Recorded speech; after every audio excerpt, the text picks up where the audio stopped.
Thank you for joining us today to learn more about our new executive education program, Leveraging Improv-Based Communication, Leading with Agility. I'm Dr. Susan Kaplan, and I'm Director of Global Open Enrollment Programs at Tepper Executive Education.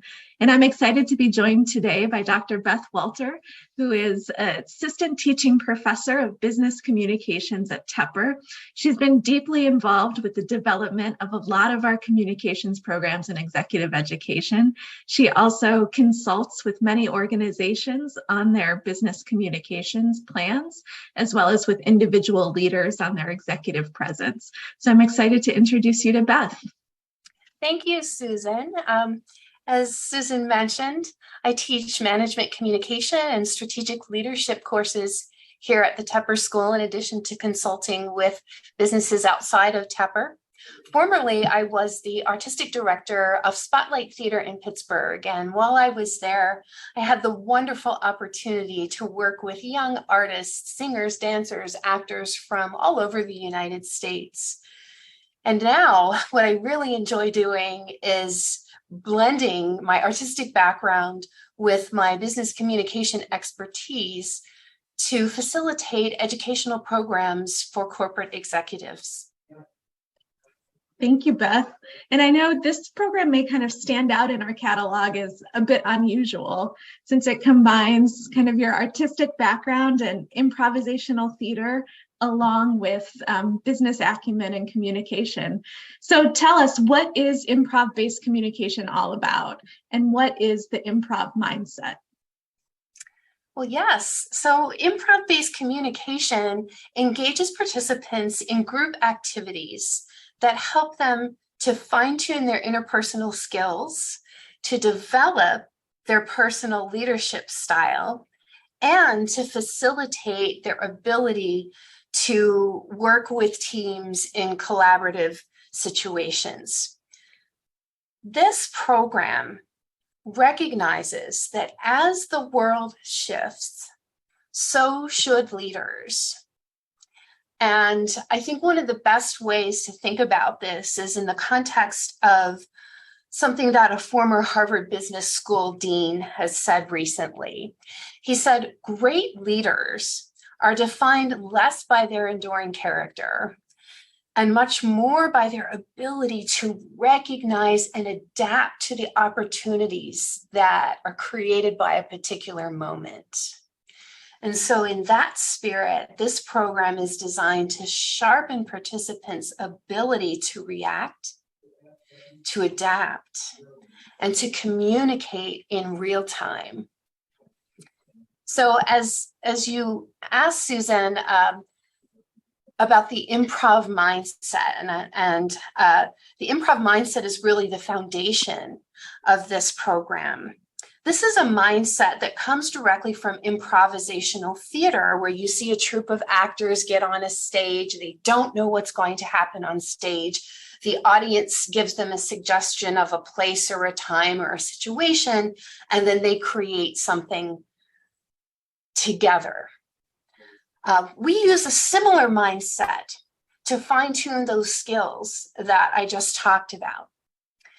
This is a mindset that encourages us to temporarily suspend our judgment, both of ourselves and of others, so that we can actively take in whatever information or ideas we're given and build directly on them, just like a group of actors might do if they were improvising a scene on stage.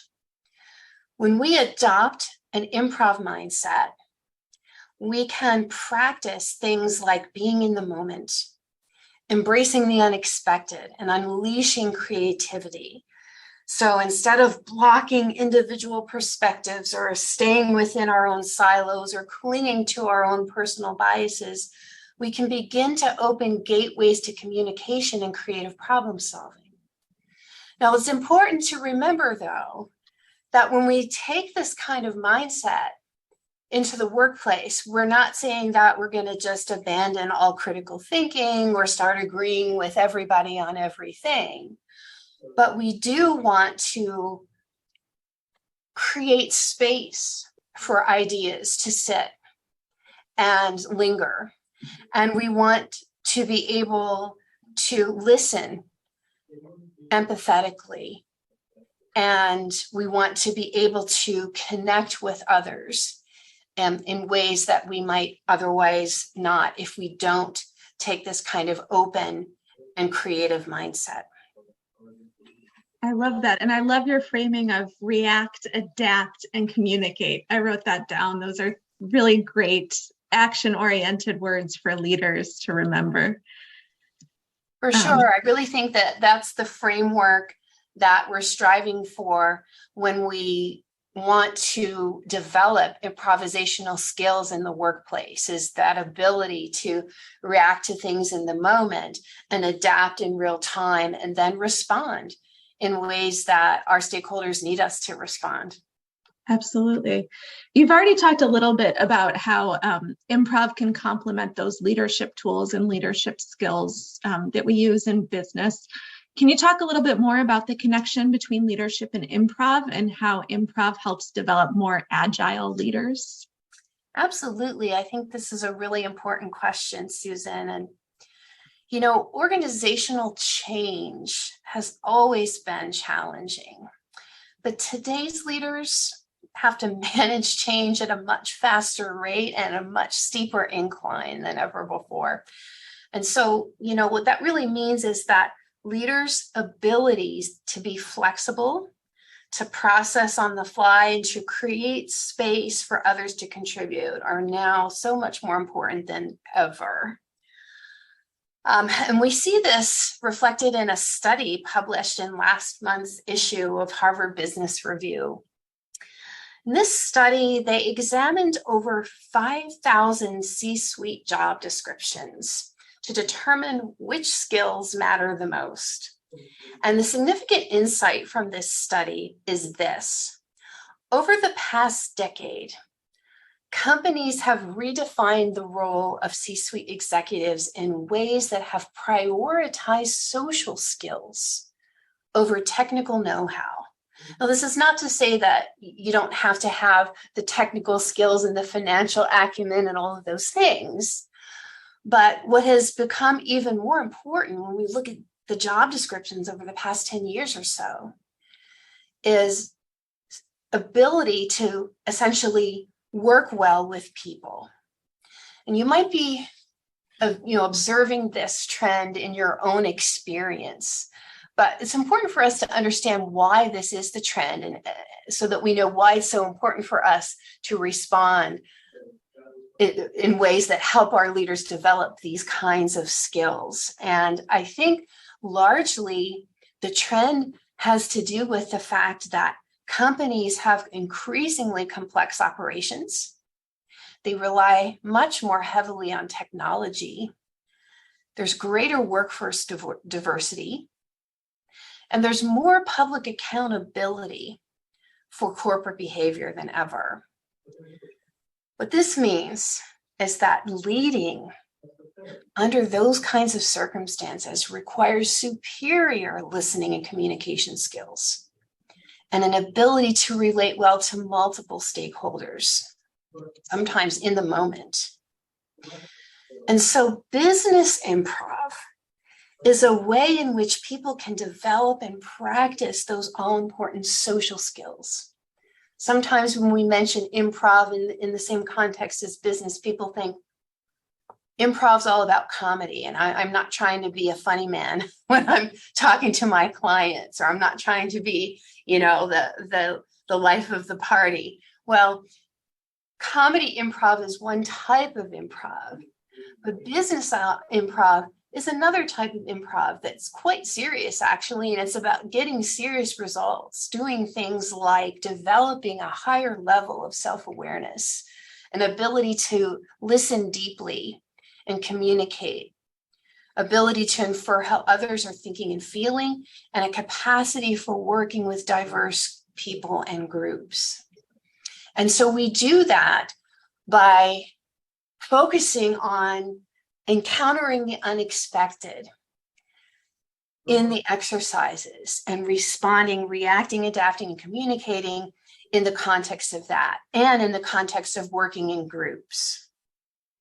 Absolutely. It's so interesting too that these social skills are only becoming more and more important as we transition to our new normal of a hybrid environment. That having those social skills that can adapt to Zoom as well as in person and to transition back and forth throughout the day are so essential right now.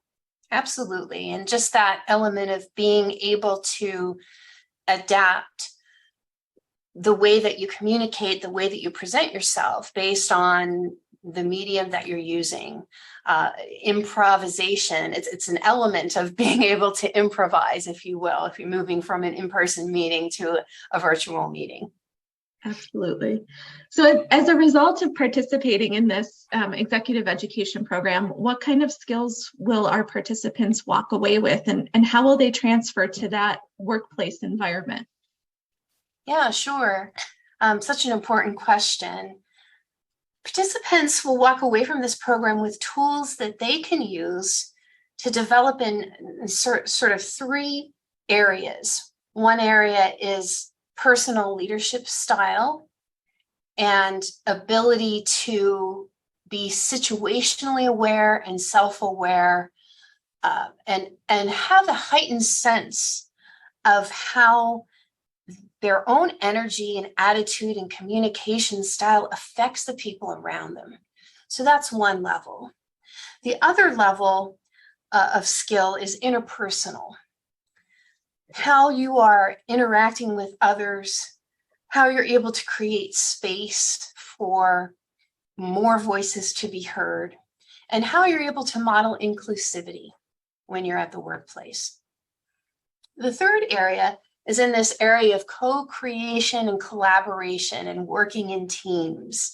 I like to think of this as a specific skill that leaders can facilitate. And that skill is the ability to lead teams to think together, to co-create, to pull a great idea out of a team through a process of creativity and collaboration. So a lot of skills that improv can enable us to practice and refine. Absolutely. And how do those skills transfer directly into the workplace? Well, we can see those skills transferring if we think about some of the roadblocks that we encounter as leaders, or even when we get in groups and we're working to creatively problem solve. Things like workplace negativity, apathy, low employee engagement. Sometimes people are very reticent to share ideas that might help us do a better job of creatively problem solving because they're afraid to fail. So all of these things are things that we can work to overcome through an improv mindset and by practicing improvisational exercises and skills. Now, I think I must not be alone in having a fear of performing, and especially a fear of improvisation. I'm sure there are other people out there who think, this sounds like a great program, great skills to develop, but do I really want to devote 2.5 days to my worst nightmare of acting and improvisation? So how would you encourage people like me to overcome their fear and participate in this program? Well, two reasons I think that you and others like you should take a program like this. One, we're not expecting people to come in as actors or leave as actors after 2.5 days. What we are hoping is that you will work together with the group in a risk-free environment where there's no judgment, no grade, no score you have to earn, no performance review afterwards. What you will get is actionable feedback that you can use to enhance all of these things that we were talking about. So that's the first thing. We're not expecting you to become a seasoned performer. Second reason why you should definitely overcome your fear and take a course like this is that it's fun. I've led so many programs like this with people who are new to improv, had never even heard of improv. And the majority of the time, the groups come away feeling like they've connected, like they've become a little family. We work in groups, small groups of 4 and 5. We participate in activities that encourage role playing and risk taking, creative problem solving. And it's always about the unexpected. And the unexpected can be hilarious and surprising and energizing. And so participants will feel that kind of energy and camaraderie really early within the first day, and have a chance to kind of carry that through to the end, and just have a ton of fun while you're doing it. And I know in executive education, we always apply Vegas rules, which means what happens in the exec ed classroom stays in the exec ed classroom. That's absolutely right. And it's totally risk-free. And, you come in and you work with a group of people who are all sort of starting at the same level as you. They've not had a lot of exposure to this and perhaps never have done it before. And so we're all starting at the same place. So I know this is a new program, but who do you expect to see in the classroom? What level of participant in their career? Who would benefit the most from this? Well, Susan, I think the people who are going to benefit the most from this kind of training are the people who are in transition, people who are maybe taking on a new leadership role, or who are working towards taking on a new leadership role. I also think that anyone who wants to expand their interpersonal skill set, who wants to unleash their creativity, who wants to feel more comfortable sharing ideas, who wants to create a space for people on their team to feel more comfortable sharing innovative ideas, managing risks, working together to solve problems. Anyone who wants to bring that back to the culture in their organization is going to benefit from this kind of program. Fantastic. Let's take a closer look at the schedule for the program to give participants an idea of what's in store for them. That sounds great. So on day 1, we begin with the idea of personal development. Yeah, I'm really thinking about those 3 segments that I talked about earlier. And the first thing is, of course, to understand what the improv mindset is, how it works in business as opposed to how it might work on the stage. And then to think about how is this going to sharpen my own personal sense of how I lead and how the things that I want to project as a leader, and also ways that we can use improv mindset to sharpen our own emotional intelligence. So really sort of focused on individual development on the first day. And the second day, we shift more into the interpersonal and team applications that I talked about. So exercises will focus more on how we use improv to spark group ideation, to improve the brainstorming process. And once we get to that point, how we sustain that in teams and how we sustain co-creation in teams.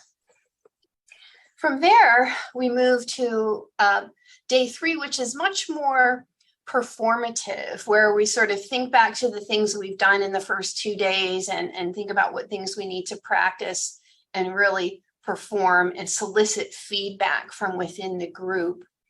And typically, this program will culminate with a specific exercise that asks teams to apply the concepts and the skills and the principles that they've learned in the first 2 days to a particular business problem, and brainstorm with their group and then present a solution to their group. So really focusing in that 3rd day on how you're going to take these skills and use them in a practical sense on a daily basis.